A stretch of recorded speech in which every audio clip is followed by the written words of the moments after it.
Hey, what's up, everybody? Welcome back to my channel, Finding Yourself Again, where we focus on hope, healing, and recovery from toxic narcissistic abuse. The ultimate goal is to establish self-love, healthy relationships, and ultimately find yourself. My name's Dontre. I'm a survivor of toxic abuse from a narcissist/borderline. If you find these videos to be helpful to you, I ask that you subscribe, like, share, and watch any other videos on my channel that may be helpful to you. I ain't gonna hold y'all up, so with that being said, let's get into today's video. Today's topic, man, is going to be about navigating relationships after abuse, trauma, or neglect. Talking about how to navigate relationships after you've experienced these types of traumas, abuse, neglect, stuff like that. We're going to talk about narcissistic abuse and how that relates to you navigating relationships. We're going to talk about everything, man. So, if you're new to this channel, if this is your first time, hit the subscribe button, hit the like button, drop a comment after this video. Let me know what you think. I'm trying to get more subscribers, trying to get my views up. I've been working, man. I've been putting in that work. Every day I'm dropping videos, content. This stuff is important, not only to me, but to you guys. Anybody that's watching this video, I commend you for taking the time to look into this stuff and start beginning your healing journey genuinely. So let's get into it, man. So I'm gonna talk about the definition of navigating relationships, right?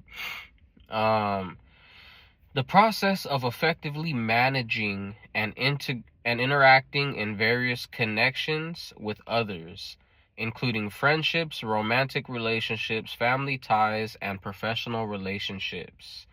It encompasses understanding different personalities, communicating open and honestly, and resolving conflicts and building strong, healthy bonds.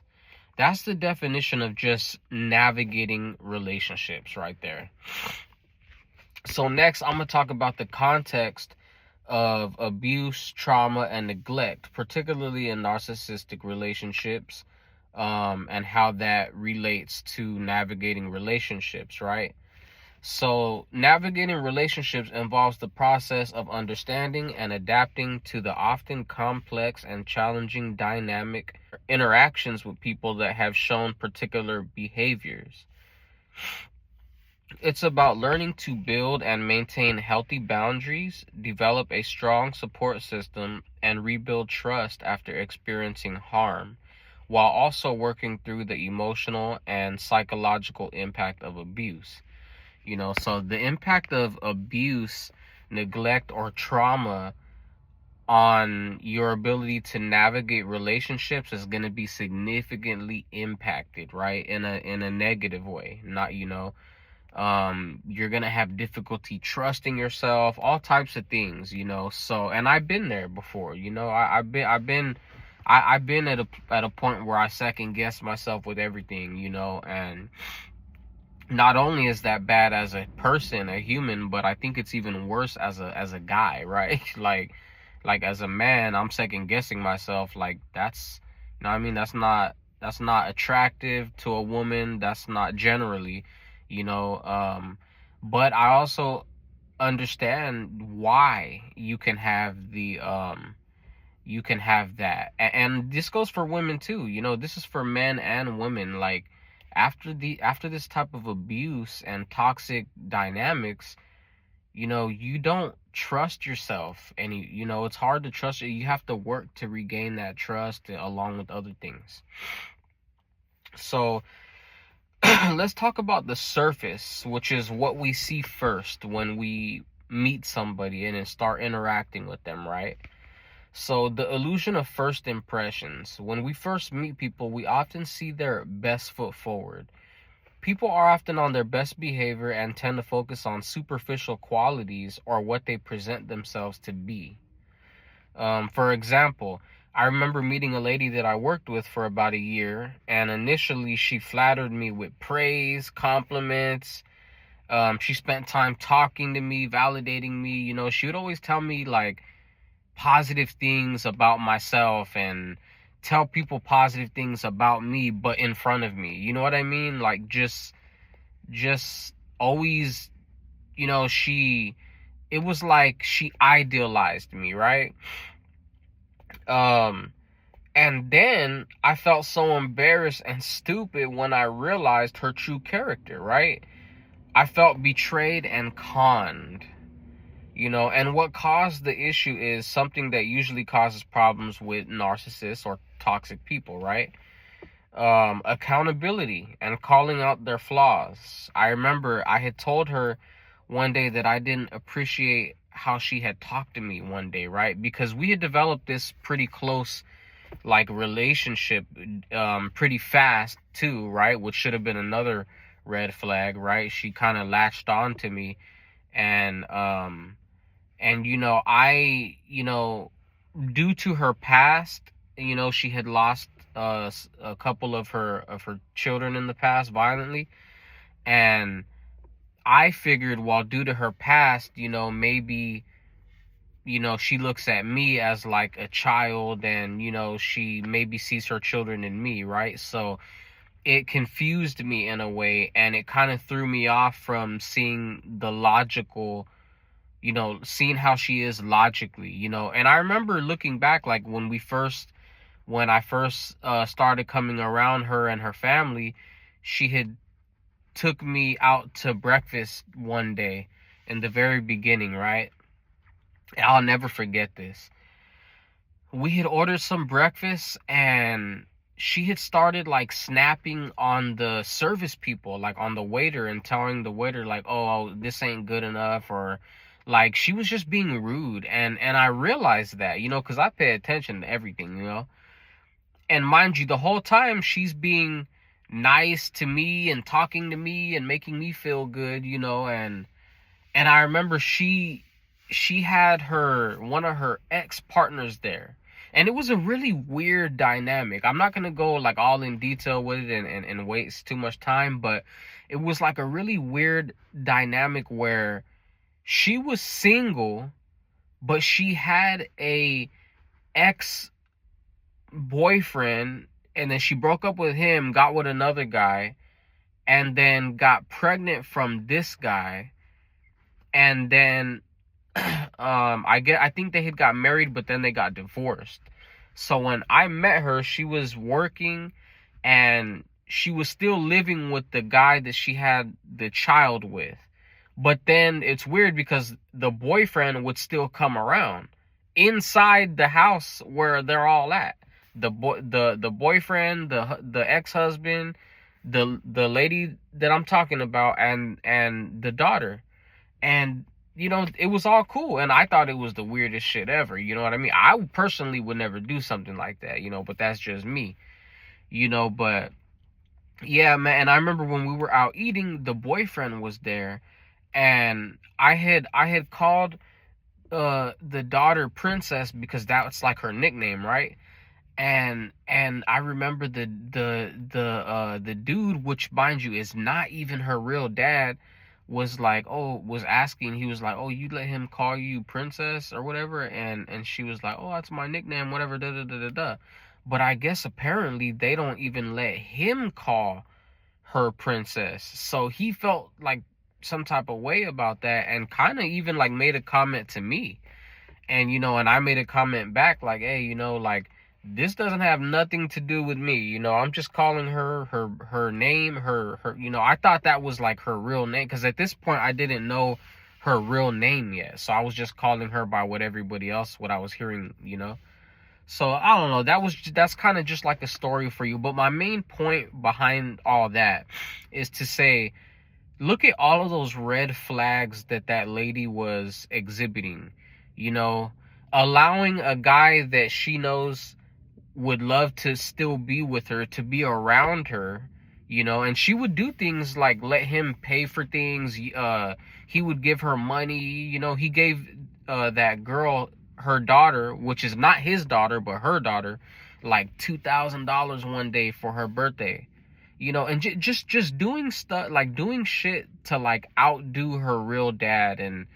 and like outposition him. And you know, that was something that I really didn't like and appreciate about that guy. You know, looking back, you know, she has a real dad, dude. You know, what are you doing coming in their house? And you know, and the girl, the lady that I'm talking about, was allowing it. And it's just she was toxic, you know. But I didn't realize that, because at first I was still kind of vulnerable, going through my breakup and just going through my own demons at that time, fighting them in therapy and spiritually and stuff like that, right? So when I met her, it was kind of like a breath of fresh air. You know, she was there for me, you know, in a time of need, and it tricked me.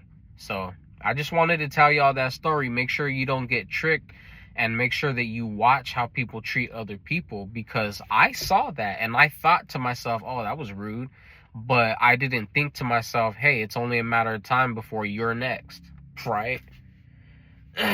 So I hope you guys enjoyed that little rant right there. I didn't mean to make it to be long, so hopefully it wasn't too long. Next, we're going to talk about the speed of connection and its pitfalls, which is just what I was talking about. Sometimes we feel an instant connection, and while it can be real, it can also lead us to overlook red flags, like I did, or rush into assumptions about a person's true character. You know, so I'm not going to go in detail about that. I think the story that I just gave you went in full detail explaining that. The next is going to be the difference between liking and knowing. Remember that liking someone's initial vibe, which is the first time you meet them, or the very first, you know, couple instances, that is different from truly knowing who they are, their character, their values, and how they behave under pressure over time. You don't really know this person yet. You know, so beyond the surface is what matters, and time is going to reveal that, right? So the behavior over time is key. This is a crucial point. What reveals people's true character is their patterns, behaviors, and responses consistently over time. For example, in the situation I mentioned earlier, you can see that time eventually revealed her true character of that lady. After I addressed her comments and tried to talk through things cordially with her, she changed her behavior and used the silent treatment on me as a toxic, manipulative form of control, superiority, or punishment.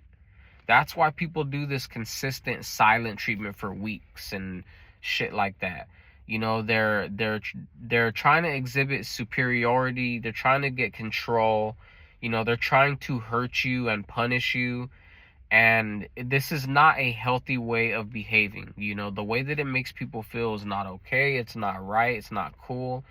And it's unhealthy. It's toxic. And, you know, I don't want to deal with people that behave in this way.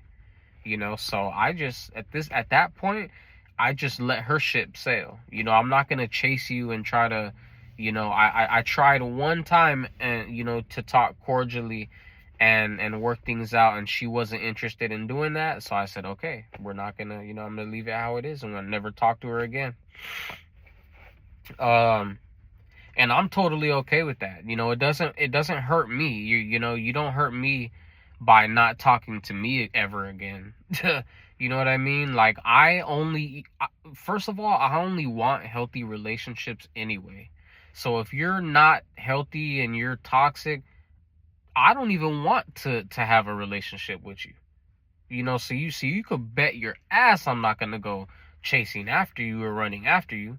So let's talk about recognizing inconsistencies, y'all. When what people say don't match what they do, or when their behavior is wildly inconsistent, that's a sign to look deeper. I can give you countless stories about my ex relationship. I'm not going to do that because the video would just go for the rest of the day. Next is going to be setting boundaries, protecting your inner space. Why boundaries are essential. So boundaries aren't about keeping people out. If you watch some of my other videos, you probably know that. But they're about defining your personal space, needs, and limits in relationships. They're a form of self-respect and self-compassion. And let's talk about connecting to self-compassion, because that's the next thing. Setting boundaries is a direct application of being kind to yourself in hard or regretful moments. So if you could think about that, setting boundaries is you actually putting it into action. It's you actively working and healing. Setting boundaries is very important, man. Don't underestimate it. I got a whole video about boundaries, so check it out when you got time. Next, we're going to talk about learning to say no. This one is in a lot of other videos that I do as well, because it's important. It's basically a boundary in itself. And it can be hard, especially for empathetic or caring people. For me, it's about learning to assert yourself when needed and in a healthy, respectful way. You can do this respectfully. You can do this in a healthy way. You don't need to be aggressive when you do it. You know what I mean? You could be honest, open, and direct.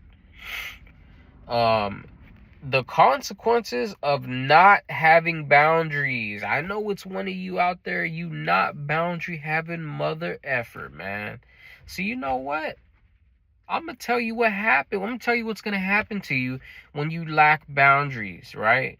You can end up feeling drained, disrespected, taken advantage of, or for granted. And the worst part, repeating toxic patterns.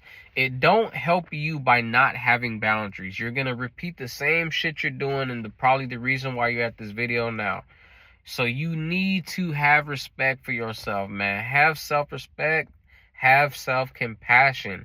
Learn to say no and set yourself some boundaries. This looks like, yes, grabbing a piece of paper and a pencil. I know you probably haven't used that in ages, but writing them down so you can study what your boundaries are and know. And typically you're going to know like what what your main boundaries are, because those ones you don't even have to write down, right? You're going to know. But it's very important to know your boundaries and write them down. If I was to ask you right now, hey, what are your list of boundaries? You should have a list. You should know the list.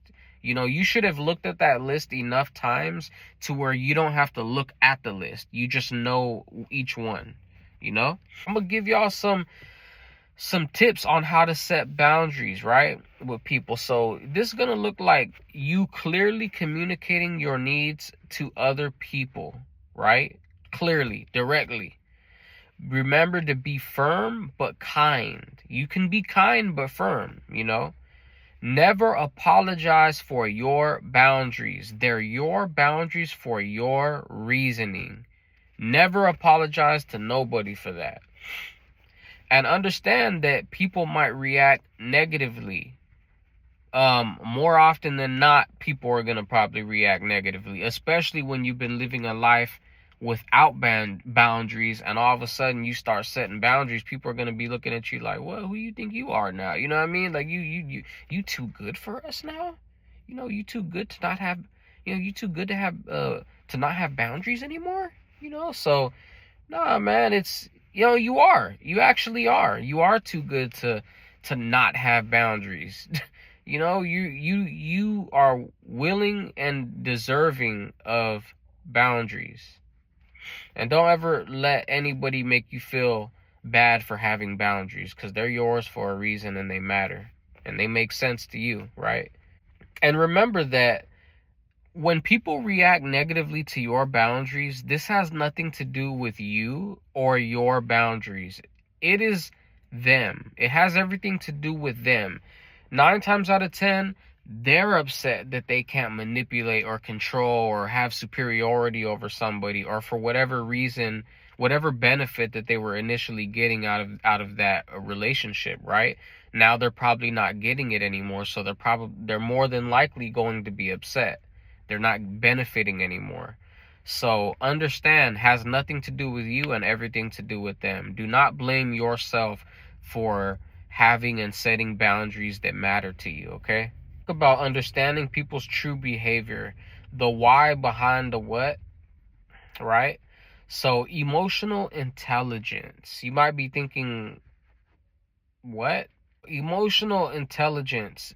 Developing this and social skills is going to help you understand not only what people do, but why they may be doing it.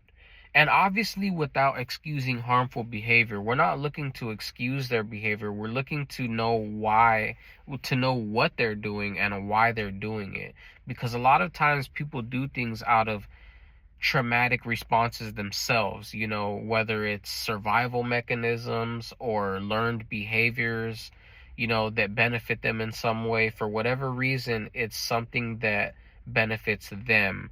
And honestly, believe it or not, many of times they're not intentionally or consciously doing it to harm you. They're doing it more so because it's the way that they know best to survive, you know? So if you and I also have videos about that, narcissistic personality disorder, things like that. So next we're going to talk about recognizing patterns of behavior, right? So we talked about how over time you start to see patterns, and this is where you want to ask yourself questions. You're going to want to ask yourself questions like, are they consistently honest? Do they consistently show empathy? Or do they avoid accountability consistently? You want to ask yourself, what behaviors are they consistently showing? Next is connect to your family. Should you not? I don't know. We're going to figure it out right now. We're going to go through it. So you may have already realized that many people who haven't experienced abuse, trauma, or neglect, particularly in narcissistic relationships, don't understand the damage or impact that this abuse had on you. For this reason, I chose to consult with my therapist after countless trials and error of talking to family members, loved ones, people that I love but invalidated me, dismissed my feelings, and other things, just made me feel worse when I got off that phone call. And and it's messed up because I was already vulnerable and already dysregulated before I even called. That's the whole reason why I call loved ones and family, right? To regulate myself and have some assistance. And it's a shame that loved ones do not understand the impact and how this plays on you.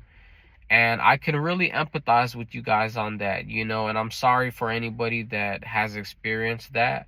I want to tell you that you're not alone in going through that.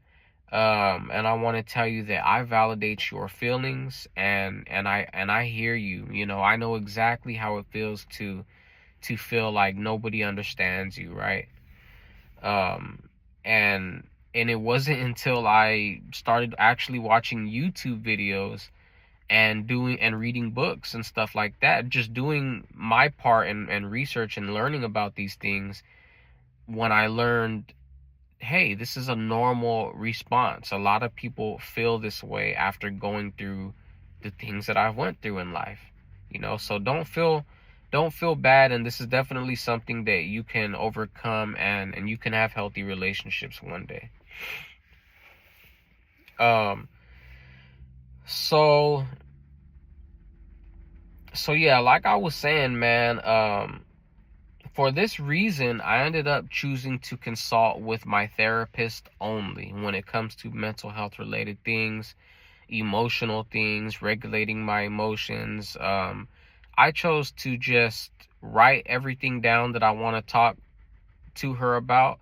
And every week when I have therapy, we'll go over certain things in certain areas where I needed help. And I did that for almost 2 years. I was with her doing that, and it was great, man. I loved it, and I'm not done in therapy. I still have therapy practices and activities that I do to this day. It's a never ending process. So trust your instincts is what I'm going to talk about next, right? And this is simply, if something feels off, it more than likely is. You know, learning to trust yourself, especially after narcissistic abuse or cluster B abuse, can be hard, right? But trusting your inner voice is vital to start doing again, especially when it comes to healing. And it's important when it comes to navigating relationships, because you need to have that self-trust, right? And self-respect. I don't think anybody else could really trust you or respect you if you don't have it for yourself, right? So let's talk about the values that guide your connections, your core values. So remind yourself of your values, particularly in relationships and especially in initial relationships. What values do you hold close to you? For me, it's spirituality, honesty, empathy, emotional intelligence, kindness, compassion, love, loyalty, respect, understanding, accountability, and an open mind. Those are some of mine, but you can add, subtract, or totally change altogether depending on your values, right? But the key is you want to align with your values, right? And align with people that have your values. And true deep connections often form when people's core values align, right? It's not about being identical twins, and you guys have everything in common. That's not what it's about. It's about sharing fundamental principles, right? So think about that. It's empathy, self-respect, love, compassion, loyalty. Those are fundamental things. And the last one, man, patience is a virtue. It takes time to get to know others on a deep level. It's not something that you're going to just know the first day or the first week or month, or maybe even the first year for some people, right? Genuine relationships are built over time, shared experiences, and sustained observation, not just initial sparks, right? Not just what you see, and you like initially. This is over time. This is like compounding. The more you get to know somebody, the more the relationship builds, right? So that was a pretty informative video. I included a lot of information in there, just like all the other videos. Follow me on my Instagram, Dontre Royal, DONTREROYAL_, and you could also follow me on Facebook, DONTREROYAL. I will be making a TikTok soon, and then I'll be including that as well in the future videos. If you made it here, like the video, man. Subscribe to my channel if you haven't. I'm dropping precious gems, a whole bunch of content every single day. Over 300 videos a year. And I'm just getting started with this. I love this content. I love healing. I love this genre. And yeah, I hope you guys are taking great care of yourself, eating nutritious food, exercising daily, and working towards bettering you and on your journey to understanding and identifying your true self. I love y'all, man. I will see you on the next video. I'm out.